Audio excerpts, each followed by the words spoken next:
Today with the video of class 10 force, which is a first lesson of class 10. In the force chapter, at first we have to know the meaning of the force. Okay, what is a force? Yes, force is a pull or push. Yes, pull or push that tends or change the object in rest or in motion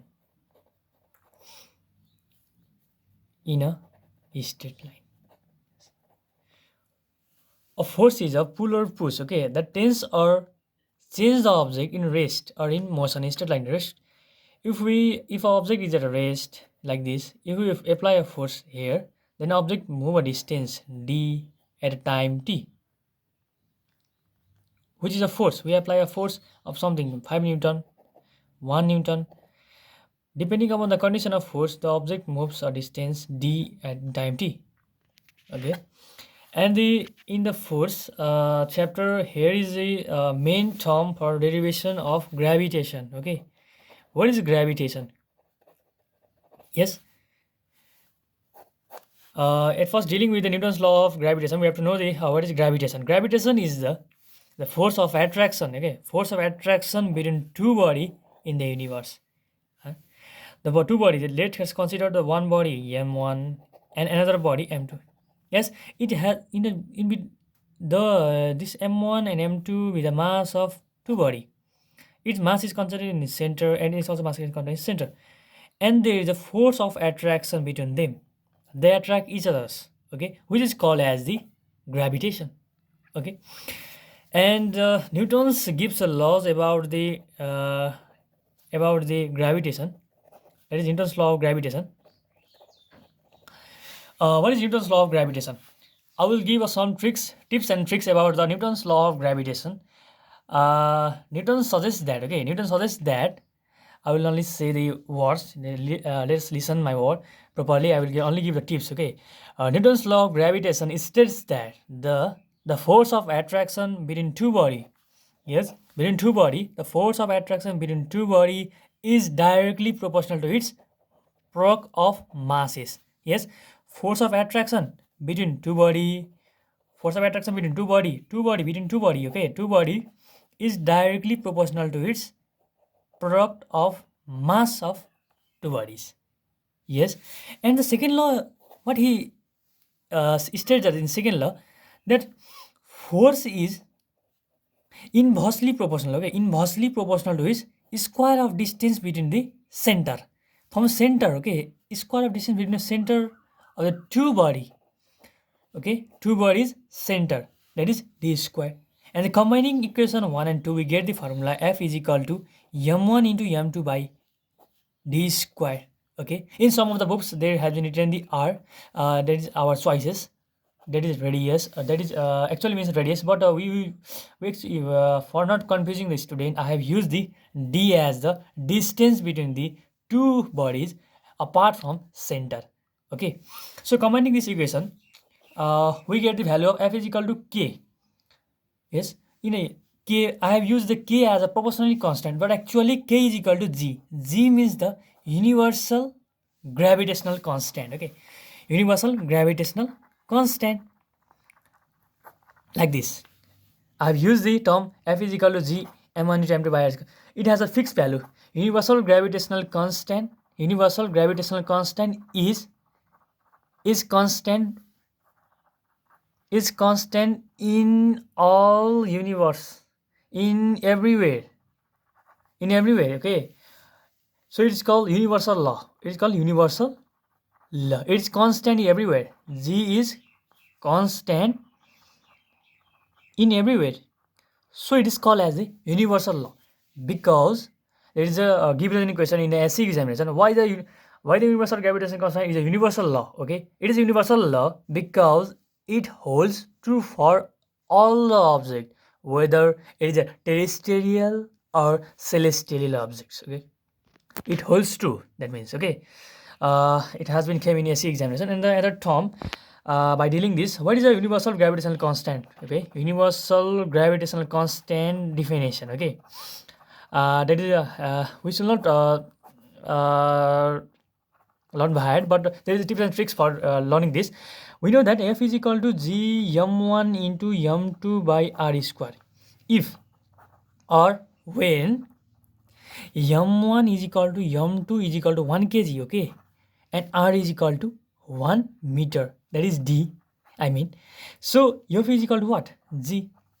And from this condition, we know that universal gravitational constant is the force of attraction. Yes, I am giving the diagram like I look this. The force of attraction between two bodies, which is when, okay, universal gravitational constant is a force of attraction between two bodies when it is 1 kg mass, okay, both bodies are 1 kg mass and unit distance apart from center between the body, okay. Now we get it. I'm giving the final definition. Universal gravitation constant is a force of attraction between two bodies, which is 1 kg and unit distance apart from a center of the objects. Okay. By dealing this, I'm coming to the another derivation of the that is relations between the acceleration due to gravity, relationship between acceleration due to gravity and acceleration due to gravity and radius of earth, okay, radius of earth. How it is related to acceleration due to gravity and radius of earth? Yes, for illustration, for the verification of this relationship, I am taking the mass of earth, okay. Every object's mass is concentrated in its center, so I am taking a mass as here, okay. And there is another objects like as any person sitting on the surface of the earth like this. There is a person whose mass is m, okay. And the distance between the center and the surface is the r, that is radius of earth. We should give the capital R, okay. And the persons in the surface exerts or tension, okay, or we say that exerts of force. That means the on the center, the gravity will attract the body of mass m towards center on the surface of the earth. सर्फेसमा भएको बडीको चाहिँ बडीलाई चाहिँ जहिले पनि अर्थको ग्राभिटीले सेन्टरमा तान्छ भन्छ. Yes, it attracts. Yes, so we know that according to Newton's laws of gravitation, it states that F is equal to Gm1 into Gm. M1 means the mass of earth, that we say capital M, okay, and the M is the mass of body, and r square, that is the radius of earth, that is m is equal to mass of body and m is equal to mass of, here the small m, this is mass of earth, okay. So we know that let's consider this as a one equation. Yes, so the force is acting, okay, the force is acting towards the body, and that force is called gravitational force, that is acting towards the body of mass m and attracting the body towards its center. That we know that F is equal to m into g. Combining equation 1 and 2, we going to have this g m by r square, m and m cancel, g is equal to g m by r square. So from these relations, the acceleration due to gravity g is inversely proportional to r square. Whenever the radius of earth is increased, the gravity will decrease. Whenever the radius of earth is decreased, gravity will increase, okay, they are inversely proportional. Yes, and the another term I'm going to say about the gravity at the poles. Gravity is maximum, okay, acceleration due to gravity is maximum at poles, Okay, it's maximum at poles and minimum at equator. Okay, and the last term I am telling that about the acceleration due to gravity. Acceleration due to gravity is independent of, okay, is independent of mass of body. It doesn't depend on mass. It doesn't depend on mass. No, it doesn't depend on the mass of earth. Okay, mass of earth मा depend भएको छ, mass of body मा चाहिँ depend भएको छैन. Gravity, acceleration due to gravity is independent, okay, of mass of body.